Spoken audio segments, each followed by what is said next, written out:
petit lapin et un grand méchant. Le gentil petit lapin habitait tout en bas de la vallée, dans une petite maison blanche. Le grand méchant habitait tout en haut de la vallée, dans une grande maison noire. Donc là, on est dans ce que Propp a appelé la situation initiale, d'accord? Donc tout le monde reconnaît les siens. Les gentils sont blancs, oui.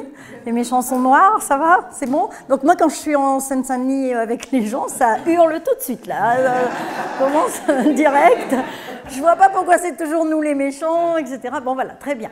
Donc, on est en plein dans la lecture ici, c'est-à-dire que très rapidement, des gens qui savent lire ont projeté des choses politiques, des choses de la nature, des choses des personnages, etc. Donc, immédiatement, évidemment, qu'on n'est pas simplement en train de se dire dans une jolie vallée, immédiatement, tout arrive et tout se projette. Voilà. Alors, pour les enfants, c'est clair, le lapin, quoi qu'il arrive, est gentil. D'accord? C'est intouchable.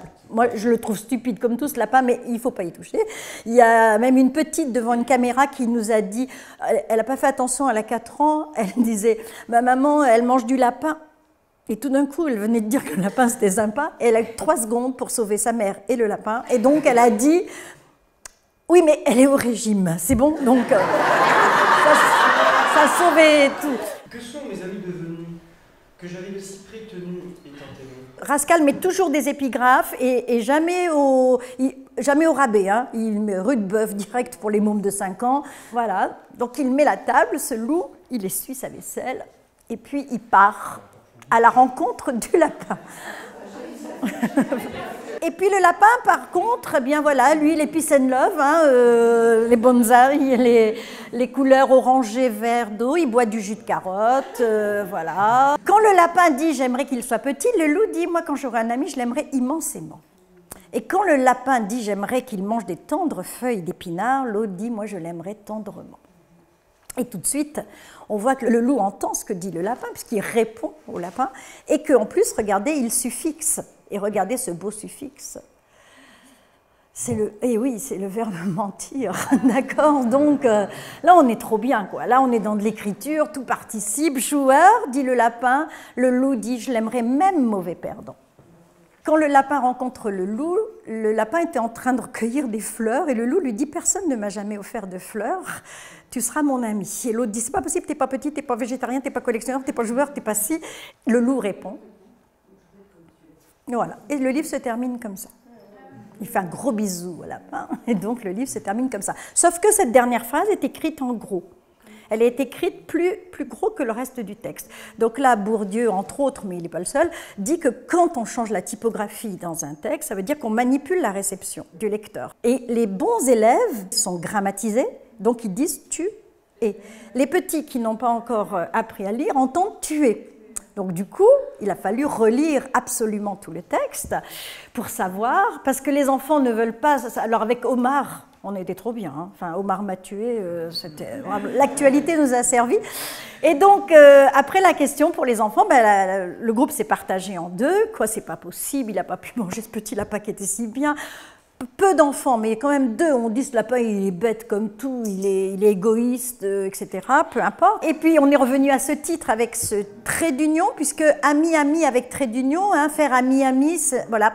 Donc on a demandé aux enfants ce que voulait dire un trait d'union, ils ont dit ça accroche, donc on a dit bon, on va dire ce mot sans s'arrêter, donc vous allez le faire, voilà.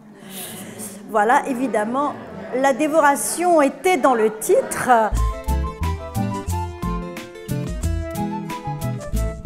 Tout le monde se souvient de cette histoire. La petite fille amène des denrées. L'ogre, qui au début est nu, poilu, etc., tombe dans les pommes alors qu'il voulait l'attraper. Elle lui fait à manger. Il se dit, une fille comme ça, qui fait si bien à manger, ça ne se mange pas, ça s'épouse. Oui, ça va? Vous êtes trop jeune, mais nous, quand on était petites, on nous disait, pour garder un mari, il faut des bons petits plats, parce qu'à un moment, le reste ne suffit pas. Bref, donc, du coup, il l'épouse et tout se termine bien. À la fin, il a un pourpoint, il est boutonné jusque-là, il a un petit calot, et il monte son cheval avec une selle, alors qu'au début, non. Sans rire, on est passé du cru au cuit, Lévi-Strauss, d'accord? Excusez-moi, mais c'est parce qu'on a des vrais grands auteurs. Voilà, donc il l'a épousée. Bon, moi, je préférais mieux l'autre, mais après tout... Regardez l'autre avec ses petits yeux fermés, sa petite bouche, elle hérite hein, quand même, au passage. Bon, ils ont fait des enfants. Et évidemment, le dernier a les attributs du père, hein, par atavisme, voilà, très bien. Ungerer, c'est un loulou, hein, quand même, il a fait des dessins érotiques et tout, c'est pas, ça rigole pas. 30 ans après, je déjeune un jour et j'entends des auteurs de l'école des loisirs dire « il y a une femme qui vient d'arriver à l'école des loisirs, elle est bien, mais elle est ingérable. Une femme ingérable, voyons voir. Elle s'appelle Anaïs Vaugelade, d'accord? Et elle appelle ça le déjeuner de la petite ogresse. Et du coup, regardez sa petite ogresse, ce qu'elle a dans les mains. Le couteau et la fourchette qu'Ungerer avait laissé traîner sur sa dernière page. Oui, tout va bien? Bon, alors dans cette famille, c'est simple.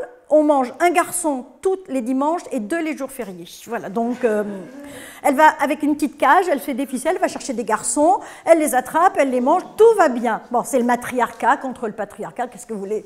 Ça existe. Et le problème, c'est qu'un jour, elle en attrape un magnifique, mais il est beau comme tout, elle n'arrive pas à le manger. Qu'est-ce qui se passe? Elle est amoureuse, il est trop beau. Et ça l'énerve, elle tape dans le pied, dans le sol et tout. Mais il n'y a pas que ça. C'est qu'il fait remarquablement bien la cuisine.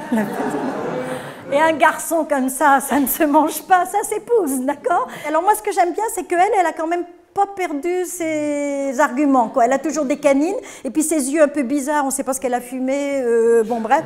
Et donc, elle l'épouse, et on va regarder les enfants, ils sont terribles, hein. Les filles ressemblent à leur mère, voilà, ils sont un peu... Le garçon, le pauvre, il est foutu. Il est foutu. Alors que la petite, regardez, la petite, elle ramasse des branches, elle fait des cages et elle va faire comme maman. Voilà. Donc là, moi j'appelle ça des livres qu'on peut lire pour les histoires, mais qui sont aussi pédagogiques, c'est-à-dire que ça montre que ça se répond. Hein. Et donc, à partir de ce moment-là, les enfants, il ne faut pas qu'ils avalent les histoires toutes crues, il faut qu'ils répondent à l'auteur, il faut qu'ils ne soient pas d'accord avec l'auteur, et il faut qu'ils aient cette possibilité de réponse.